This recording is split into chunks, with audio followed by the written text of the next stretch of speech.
Hello, and welcome back to a My Little Pony season analysis video.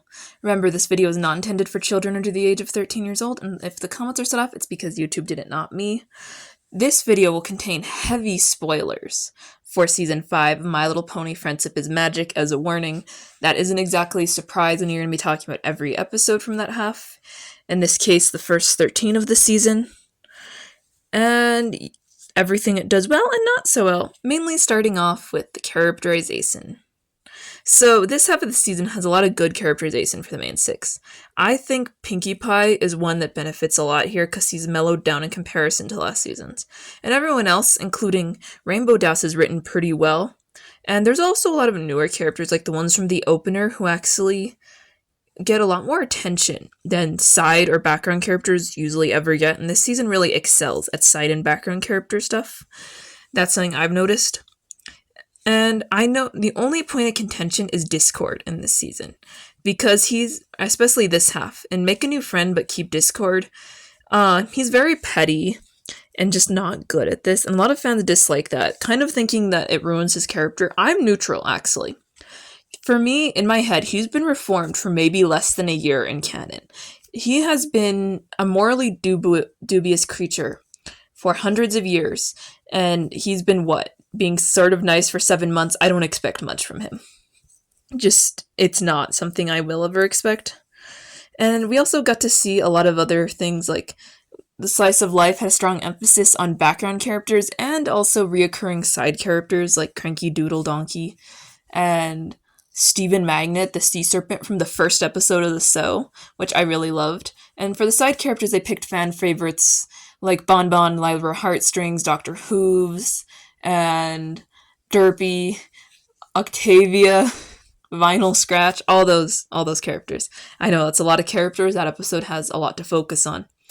And that's just how it is. So they did a really good job with characterization here. Moving on to voice acting. The voice acting is genuinely great. As we all know, the voices of our main characters are pretty much the same. There's nothing left to really say about them, but we'll talk about some of the newer voices. Mainly Derpy Hooves, who gets a lot more voice time, and well, she sounds just like she did in her previous appearances, pretty much. So there's nothing special there. Dr. Hooves and some other background characters get more of a voice finally, like Lyra and Bon Bon, and they even make up something to justify Bon Bon's voice thing in the show, which is cool, because her voice changed like 3 times. Apparently, that's intentional, so that's actually kind of neat. She's a secret spy. And then the other characters are pretty good. Now, I know some people didn't like certain characters' voices, or the lack thereof in some case with Vinyl Scratch. Some of them wanted her to have a voice, but I don't think that's a super big deal. I didn't really use social media at the time, so I had no concept of Vinyl's voice, and I know there's a popular person in the community that was mainly attributed to the voices in fan videos. So that was something that's unique for this. Sorry, I need to breathe. Let's move on to the animation, actually. So this animation is about the same as the last season, except we are no longer having Pegasus Wing Twilight animation errors or no Wing Twilight animation errors. That's the main difference here. I don't see much of a difference besides that. Maybe things are a touch more expressive, and we do have a few unique visual moments, like in the Lost Treasure of Griffinstone episode, where we see the Griffin's past, or even just anything Pinkie Pie. So let's move on to world building. So world building is something that is unlike I've ever seen in the show at this point here. So we have it grow in a more meaningful capacity because the cutie map is introduced, and it leads them to a bunch of new locations and helps them revisit old locations. And so new places are the Griffin's homeland, Griffinstone, for instance. Starlight's Fields is another new location. But we also revisit Appaloosa and other areas. And I think that's a pretty good thing. Will I say it's great world building? No. Will I say it's moving towards a better direction? Yes. The characters can sometimes be really weird, and the yaks in particular aren't a fantastic representation. To me. I think they're supposed to represent Pakistan. Do not quote me on that, but it's what they sound like. So the first impression. So let's move on to first impressions. This was the first season I ever had spoiled for me. Like, I had just started using YouTube Kids, and the first 2 episodes went to people were reacting to, and I was like, oh my god, what is happening? Because I had to wait for Netflix to get to watch it as a 10-year-old. Legally, because they would take it down on the internet back in the day. They don't take it down now, obviously. I watch it on YouTube now. Do with that what you will. And I just thought that was interesting. But you know what? I saw all of these then, and I was still pretty pleased with them. I'm glad I watched some of these before the internet because certain ones were really hated on by bronies, and I think that probably would have changed my perception of those episodes in a negative manner, and I don't want to view this too negatively.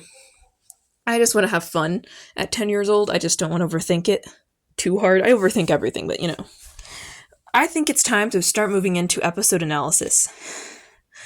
Starting off with the cutie map, part 1. The season opens with the main 6 sitting around the throne room and accidentally making the cutie mark, which calls them to cutie map, which calls them to mysterious village out of nowhere. The main 6 are a little suspicious of the village and its leader, Starlight Glimmer, who's controlling of all the ponies, and they all have the same equal sign cutie mark for no real reason, and wear creepy smiles all the time.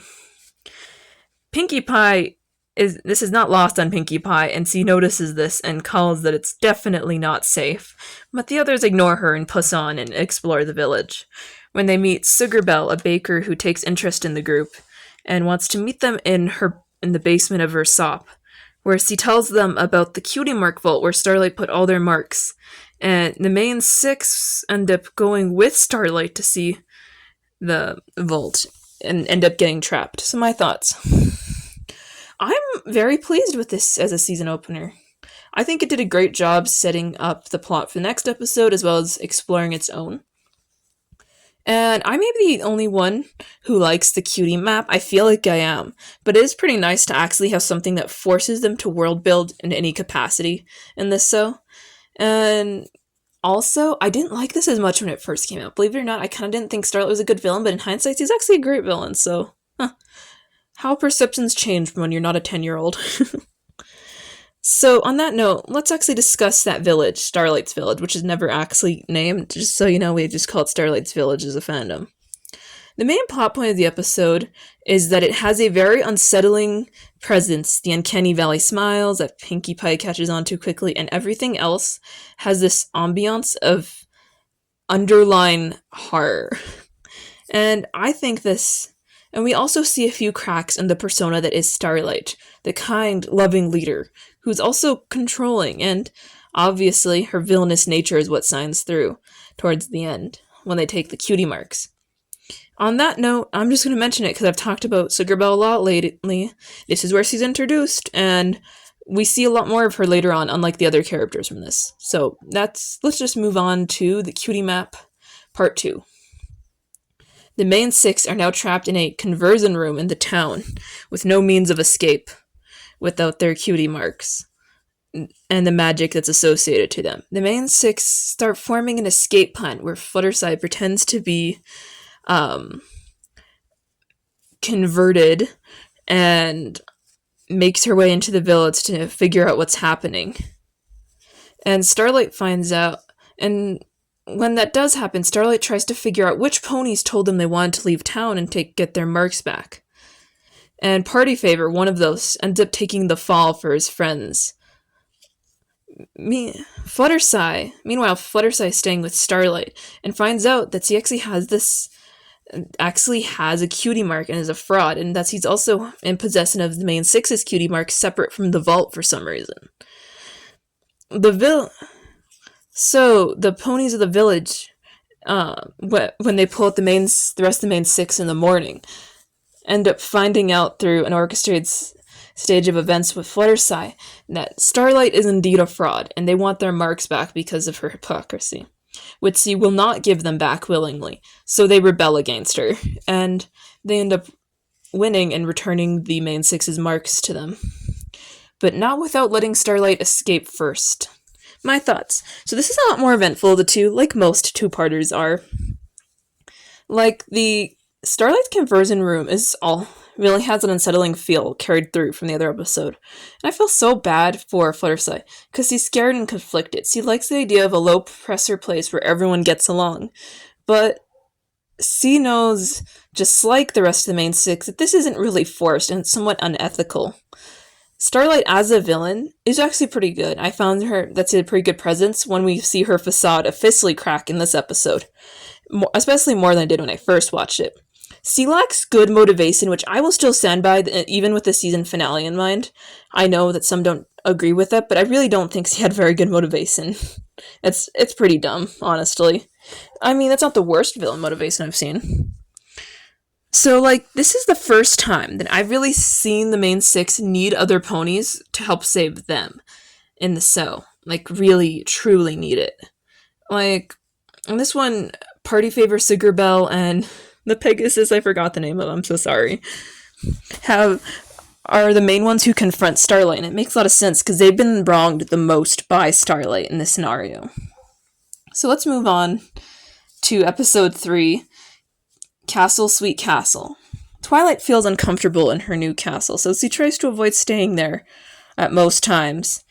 And her friends begin to take notice and confront her about the situation. She admits that she feels out of place there. So they offer to decorate the castle so it feels more like a home. But they can't agree on how to decorate it and make a massive mess of thing, which Spike points out. So when they need a little more time, Spike stalls by taking Twilight to a salon while they return the castle to a better state and make a lovely chandelier out of the roots of the Golden Oak Library with little memory stones of some of their favorite adventures together. My thoughts. This is an interesting episode given the fandom's reaction to Twilight's Castle, mainly making them feel uncomfortable, and I think the writers caught on to this in between seasons, so they write her being uncomfortable about it. C had just lost the Golden Oak Library, barely lost it. And the castle itself, it has a clean, sleek, modernistic design, and it has all these gems, which is interesting, very spiky. But it's not exactly the home she had before. It will never be the same as the Golden Oak Library. For her and the fans, which they don't really touch on the library after this point, was destroyed. It's pretty much a misnomer. I don't think it comes up again, which is sad. And I'm also super nostalgic for it, but I also really like Twilight's Castle, and it's old enough for me to also be nostalgic about it, so it's weird.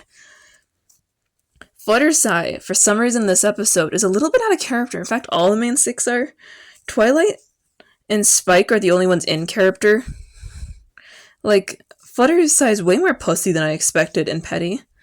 Rainbow Dash doesn't listen as usual. This is the only time where I really see any issues with the characterization. Spike's pretty solid, actually. I like that. And I like that the little gems they put on the roots hold little memories. That's a really nice touch. So I think it's about time to move on to Bloom and Gloom. The plot follows Apple Bloom talking with the other Crusaders about Babsy getting her cutie mark, and they begin to wonder what will happen when they get their marks. Apple Bloom can't start thinking about what might happen once he gets her mark, and Applejack tells her not to worry about it. But when Apple Bloom goes to bed, she has a nightmare about getting her mark and it going wrong, which gets more out of control each time when a mystery voice offers to help her get rid of the mark, just to make it worse every single time. Eventually, Princess Luna steps in and sheds light on what's really going on in the situation. Turns out Apple Bloom's subconscious was the voice that was antagonizing her, and Luna shows her that the other Crusaders are also struggling with this, and as a group, they work on processing their feelings around this, and they realize that having their marks won't make them not Crusaders, or even lose their friendships or family connections. It's just a part of them. So, my thoughts. This is a great little episode, and I just love it. I think it might be because I'm a fan of Luna, which I am. She's my second favorite princess, and it's pretty well done. This is Apple Bloom's turn to interact with Luna. All the other Crusaders already had this in previous seasons, but this is her turn. I'm going to call this the Luna arc concluded. Luna Crusader arc concluded, yeah.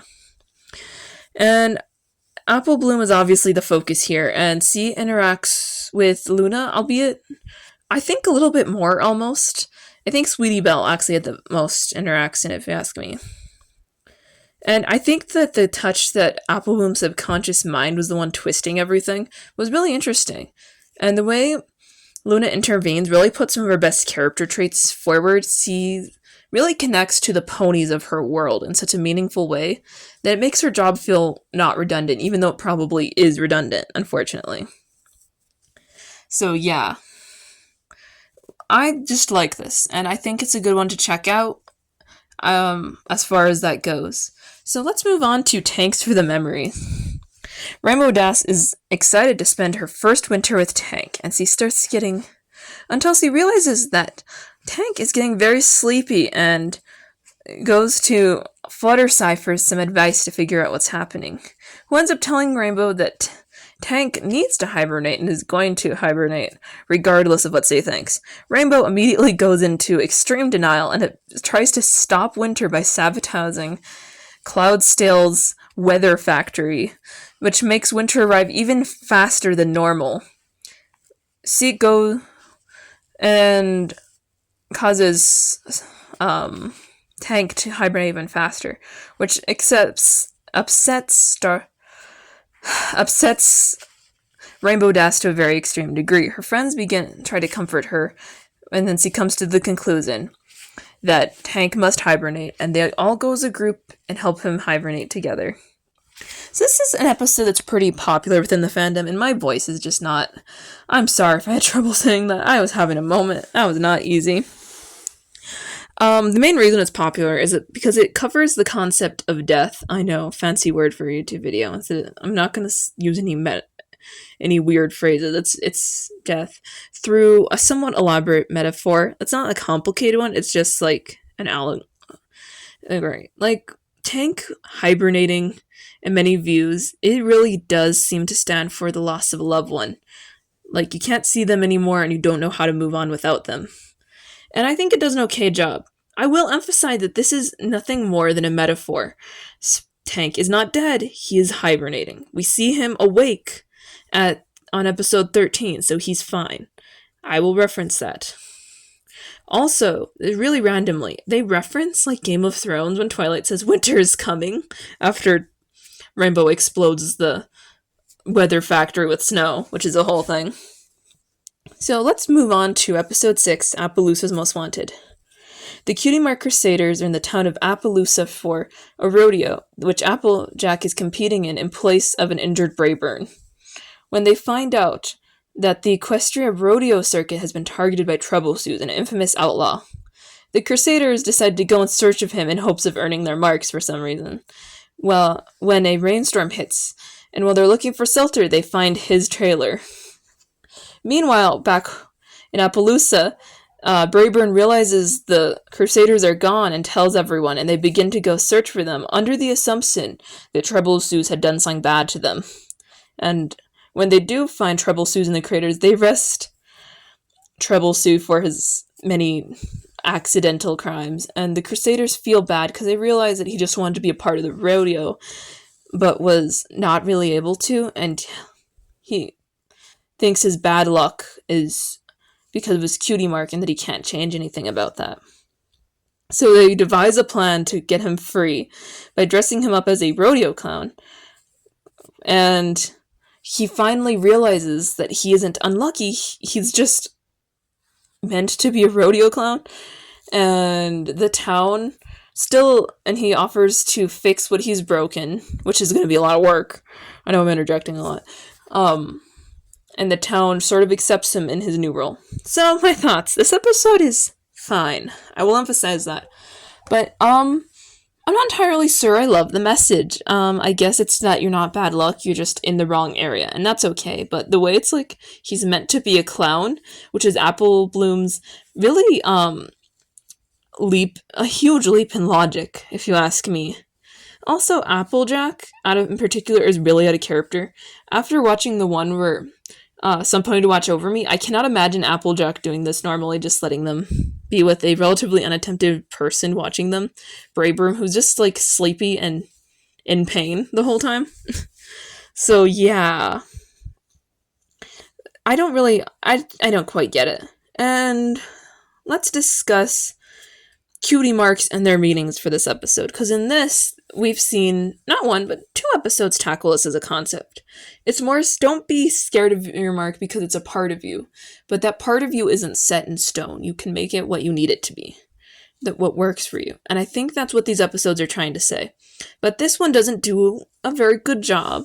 Like, everyone except the Crusaders thinking that Treble Sue's cutie mark means bad luck is fascinating, because it is a traditional symbol of bad luck, the upside down horseshoe.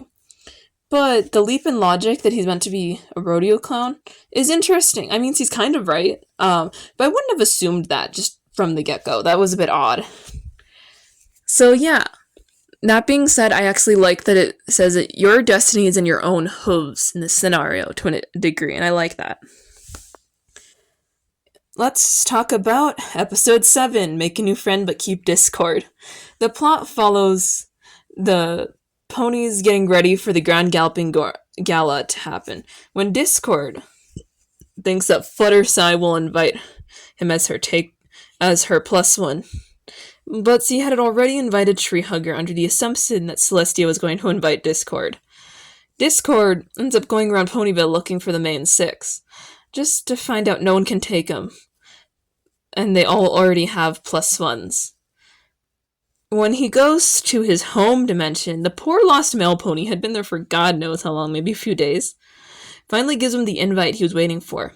And he decides to go to the gala with his own +1, the Smooze. Yes, the Smooze. I'll touch on that here in a minute. Who causes issues because he just lets the Smooze run around stealing from people while being passive-aggressive towards Treehugger and Fluttershy the whole time. Well, Discord ignores the Smoozes being uncomfortable and locks it in a room with a bunch of fine jewelry. It grows extremely large, and the Smooze takes over the entire gala. To calm down the Smooze, Treehugger makes a sonic vibration that soothes his aura. This is a weird episode to describe. And the Smooze calms down and just like hangs out with Pinkie Pie. And Discord becomes very frustrated with Treehugger and threatens her with a sock puppet dimension. This gets weirder the more I talk, I know. And Fluttershy talks him down from the whole thing by explaining that it's okay to have different friends for different things, and that doesn't mean you'll abandon your old friends. So my thoughts. This is a loaded episode, and I know some people dislike it because of Discord's characterization. Mostly his jealousy towards Treehugger. Because Treehugger doesn't really do anything wrong, but he also kind of weirds me out. Not in a bad way. I just don't think I'd interact with Treehugger if I had the choice to do so. I don't really think that Discord is overly out of character. He's still very new to the concept of friendship, and he's not entirely sure. And he also gets distracted from the main point a lot. He's not quite 100% there. By the way, on the topic of Treehugger, he's the kind of pony who is really probably thinks that sweet-talking honeybees without a suit will be a safe idea. That's why I say she's weird. But she's a nice person. She seems to be a worker to some extent with the animal industry. She knows a lot about exotic animals of the My Little Pony world. And she makes a connection with Fluttershy. They're just friends from the Breezy trip. Oh yeah, Breezies. I haven't thought about that in a while. But yeah, maybe I can see why Discord might get frustrated with her the way seen her. She does be like, oh, have we met before in a past life? He's like, what? And honestly, same. If someone said that and be like, no, we met like 2 hours ago, what are you on about? I know, it's a bit dramatic. And I have to say this. What is going on with the sock puppet dimension? It confuses me, it perplexes me, and I know I've seen it, but I can't place it. I cannot place the sock dimension, and it frustrates me to a surprisingly large degree. Also, Pinkie and the Smooze, honestly, have this really fun energy at the end of the episode, just like dancing and playing. And I'm glad Discord apologizes to the Smooze, because, well, the Smooze didn't deserve to be ignored. He was brought out to have a fun night with his friend, and he did not have a good time. He got stressed and locked in the closet. So let's move on to the lost treasure of Griffinstone. Pinkie Pie and Rainbow Dash are called by the cutie map to Griffinstone, But they don't want to go because they don't really know what's about to happen, and Fluttershy has bad history with Gilda there. Either way, there was a friendship problem they need to solve, and they both end up going. Rainbow does indeed encounter Gilda again, and Gilda sheds more light on how Griffin society really functions. And they find out about the lost idol of Griffinstone, and think that finding it will return the Griffins back to their former glory. In the process of trying to retrieve it, Rainbow Dash gets stuck while trying to get the idol, and Gilda and Pinkie attempt to save her, but lose the idol forever. Rainbow, Pinkie, and Gilda realize that the idol is not what made Griffinstone a great country. It's the community that was formed alongside it, and working together that made them so strong. My thoughts. So, remember the world building? I mentioned that earlier. Well, here's what I mean by that. Griffinstone isn't great, but we learn its history, we see its locations, and we see its people, which is a fantastic way of... It's better than what we got most of the time. And Gilda also sews up for the first time in a very long time in the sew. I disliked her a lot in her first appearance, but I think the writers made her a lot more sympathetic, so I dislike her less, to the point where she's no longer in my hate list. Although I do kind of want to I really want to hate her. Still, I don't know, some weird childhood part of my brain from when I was like 5 years old still like frothing at the mouth. I'm happy that Rainbow becomes friends with Gilda again, because they're so cute when they're little, and they're just so pure in that form. And that's just so cute. Now, I'm going to just switch topics real quick and talk a little bit about Pinkie's interactions. Because most of it's just being sought down or acting weird. Like, she's not allowed to sing, she's not allowed to dance in Griffinstone, she's not really allowed to do any Pinkie things. Except flirt with the statue of King Grover. That's weird. I'm just gonna... I'm not gonna think too hard about that. It's Pinkie, don't overthink it, Margaret. And I think that the idol itself was an interesting idea, because it tackles how symbols of power are just that, symbols. Griffins invested all their pride in the idol, and when it was gone, they fell apart because they didn't know how to function without the symbol that held them together. And the idea about that is just pretty cool that they tackle that. Also, who else thinks that the thing that took the idol kind of looked like Rogar? Like, I don't think... It's not him for sure. But maybe they're the same species? I don't know. That's a random little theory I'll pop in there. Let's talk about Slice of Life. Cranky and Matilda are getting married. And their invitations are printed with the wrong dates, so they decide that they have to put together the whole wedding by the end of the day. And Derpy, the one who misprinted the invitations, is trying to get flowers. Meanwhile, the musician, Octavia, has to prepare the song a whole day ahead of time, and ends up doing so with the help of vinyl. And everything ends up coming together in a weird way. Well, the main six are fighting a gigantic bugbear. And everybody ends up getting together, and things work out at the end. I don't know how. This is hard to describe as a plot, actually. And the wedding ends up being perfect, with all their friends and family celebrating Cranky and Matilda's wedding and the journey they had to get there. So my thoughts. So we have reached the true 100th episode. And like I said, this is a really loaded one, but it's hard to summarize without going blow by blow. It's almost entirely focused on popular side characters and in lieu of the main ones, or straight up background characters. These don't even have characterization outside of the fandom, some of these. So most of the side characters we focus on are like Cranky, Roseluck, Stephen Magnet, and the fan favorites are Dr. Hoves, Octavia, DJ Pone 3, Derpy, and... Well, I should mention that DJ Pone 3 and Vinyl are the same thing. I just alternate the names when I feel like it. I know it's weird. And we all know this was a reward for bronies who had stayed watching the show up to this point, because a lot of them had jump sip. Now, that being said, I was in the target demographic. I did not use social media, and I did not have regular YouTube at the time, so I was not sure why so many random characters were so important here.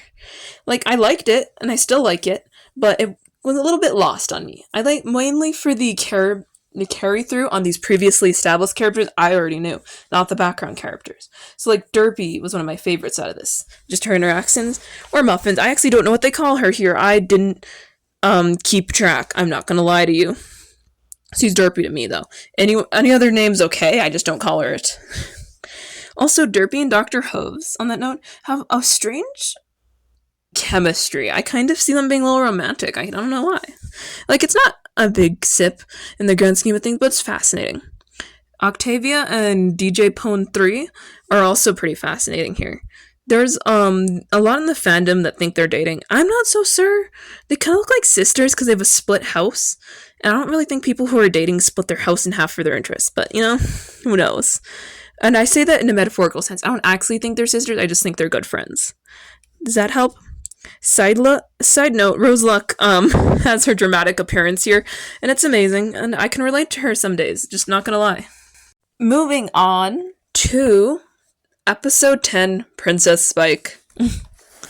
The plot follows Twilight and Spike going to Canterlot for a summit of all the equestrian municipalities or little towns and stuff that celebrates the unity with the statue. Twilight is extremely overworked and she needs to sleep, so Cadence tells Spike to not let anyone disturb Twilight so he can sleep. And at first, he does a pretty good job at reducing noise by telling Contractor Pony to stop working and other things to happen, but he ends up getting caught up in the power and he doesn't realize that some of his actions are going to come back to bite him. Which Cadence even calls him out for it, but he doesn't really help. All the things that Spike made decisions on, good or bad, come back in some capacity, and a water pipe breaks, and then all the trees that weren't cut attack, and destroys the statue that represents the unity of Equestria, while all the delegates are feuding.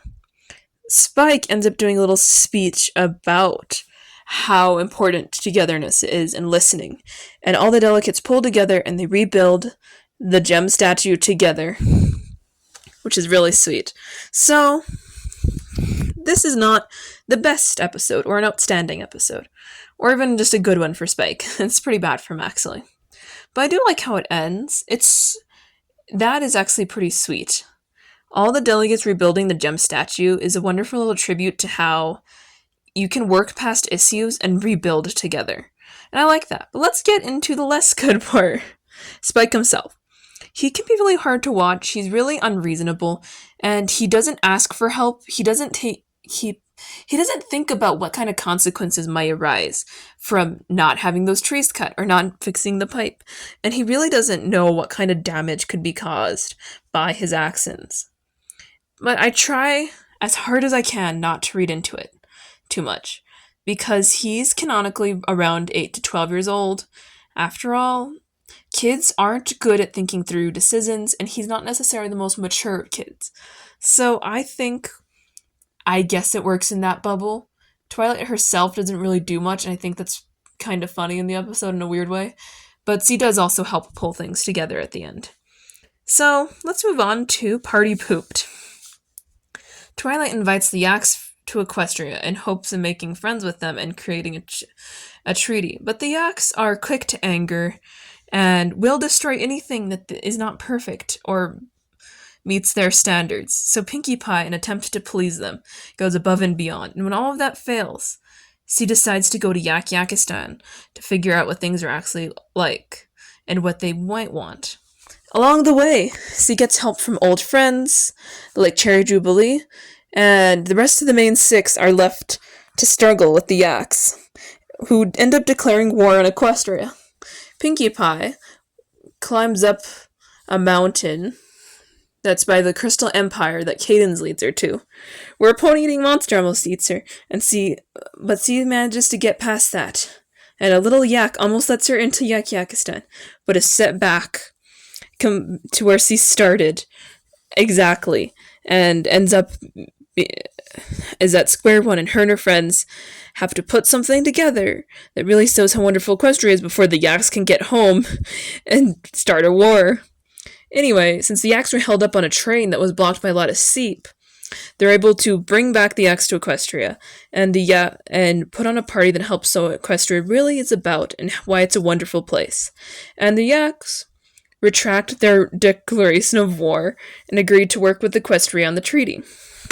So, my thoughts. This is an episode that's not really fantastic.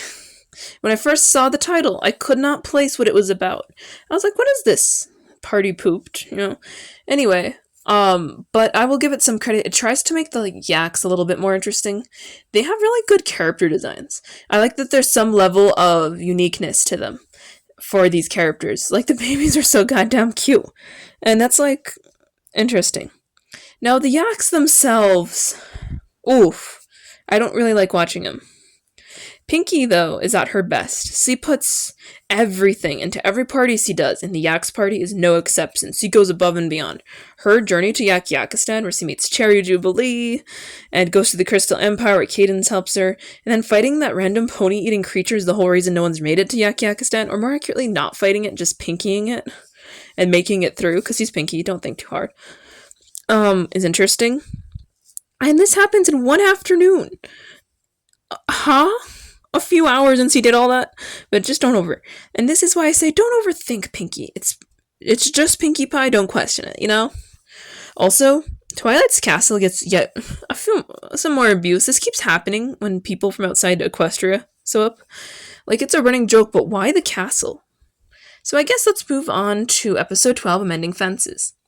Spike and Twilight are talking when he points out that Twilight has come very far in her friendship skills, which makes Twilight realize how bad of a friend she was to her full hood friends. She goes to Canterlot to reconnect with all of them, and finds everyone except Moondancer right away.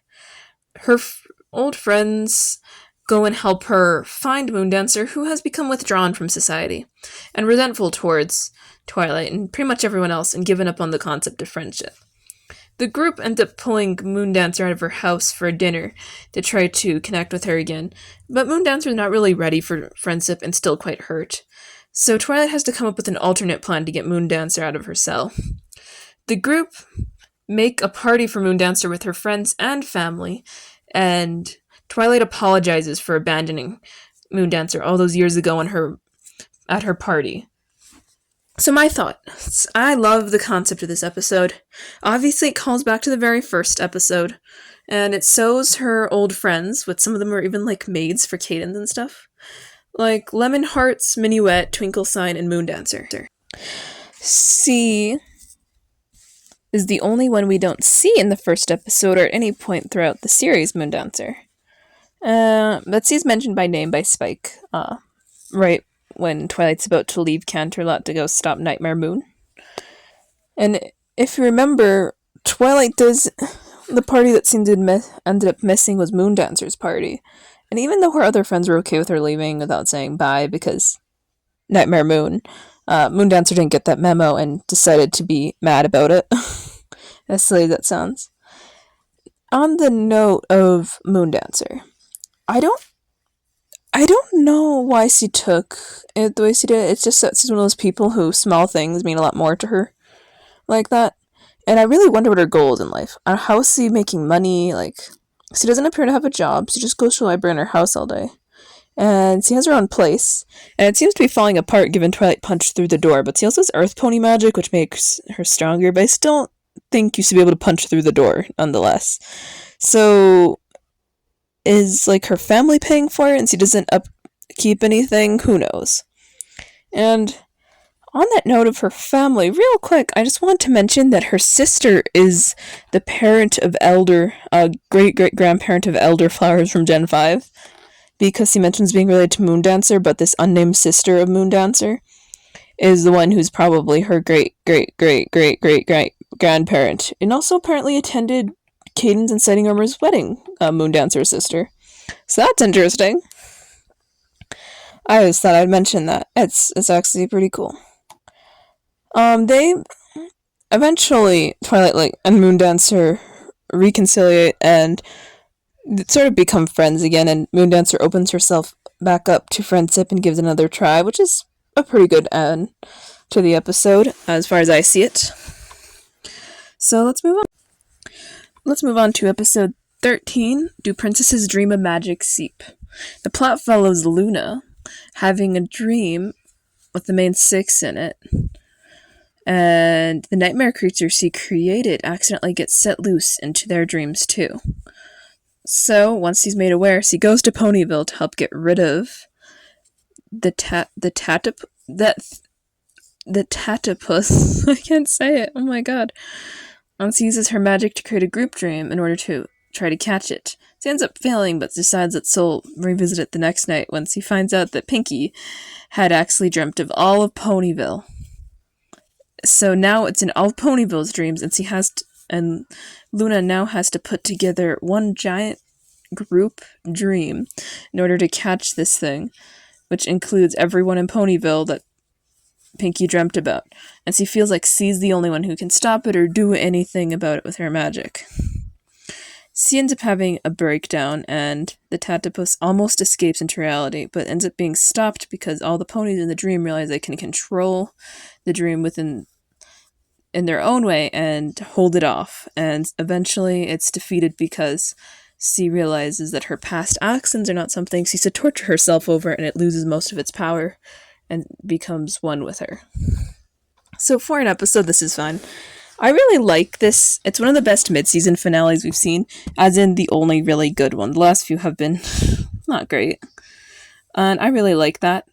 I think that being said, it's not as good for Luna's character as some might say.